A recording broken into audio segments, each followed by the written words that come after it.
کیا ہم بھی اپنے مالک کے اتنے وفادار ہیں؟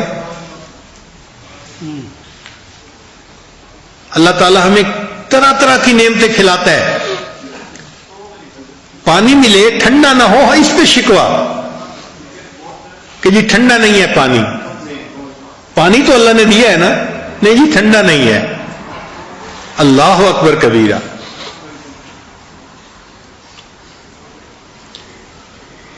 ہم چھوٹے ہوتے تھے تو اس زمانے میں ہمیں یہ گھوڑا جو ہوتا ہے نا، تانگا، اس پہ سفر کرنا اچھا لگتا تھا کیونکہ ایک نئی چیز تھی.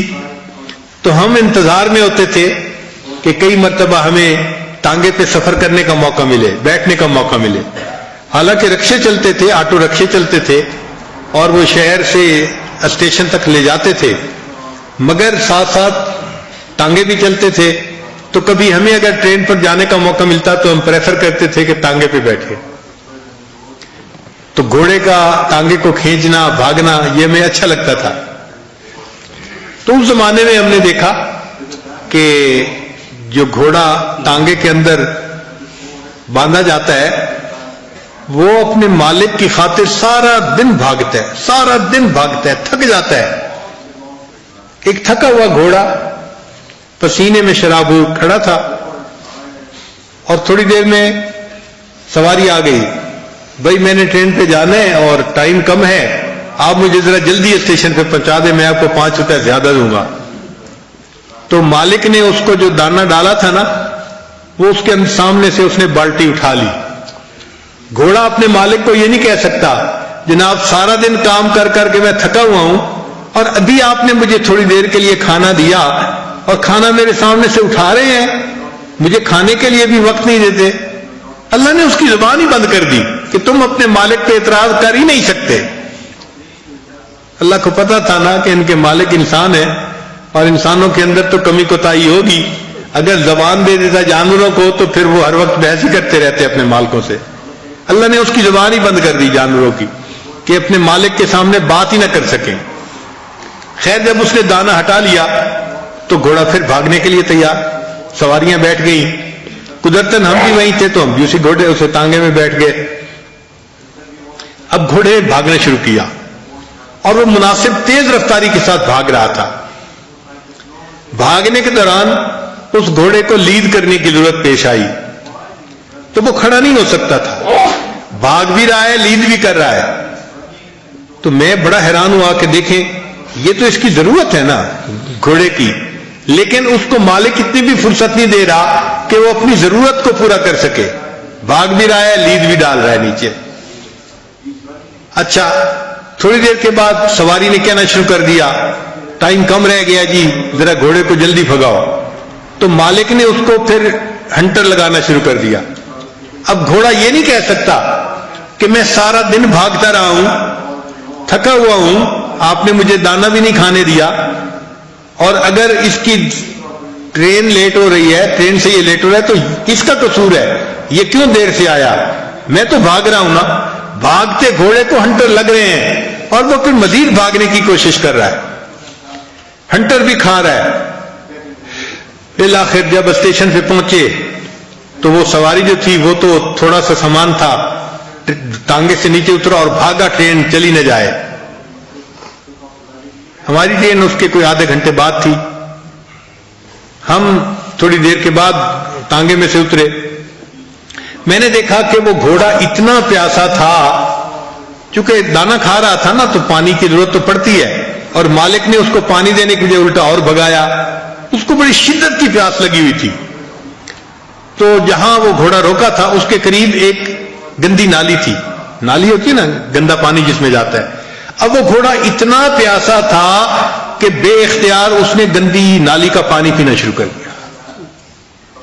جب گندی نالی کا پانی پینا شروع کر دیا تو مالک نے پھر اس کو دیکھا، اس کو خیال آیا، کہنے لگا اوہو میں نے تو اس کو پانی بھی نہیں دیا، میں اس کے لیے پانی لے کے آتا ہوں. اب وہ گھوڑا اپنے مالک کو یہ نہیں کہہ سکتا کہ جناب آپ کے لیے تو مشروبات ہوتے ہیں، محنت میں کرتا ہوں، اور جب میرے کھانے کا وقت آیا تو آپ نے کھانا بھی سامنے سے اٹھا لیا، اور پانی پینے کا وقت آیا تو پانی بھی نہیں دیا، میں تو گندی نالی کا پانی پی رہا ہوں. کوئی اعتراض نہیں کر سکتا. خیر اسی حال میں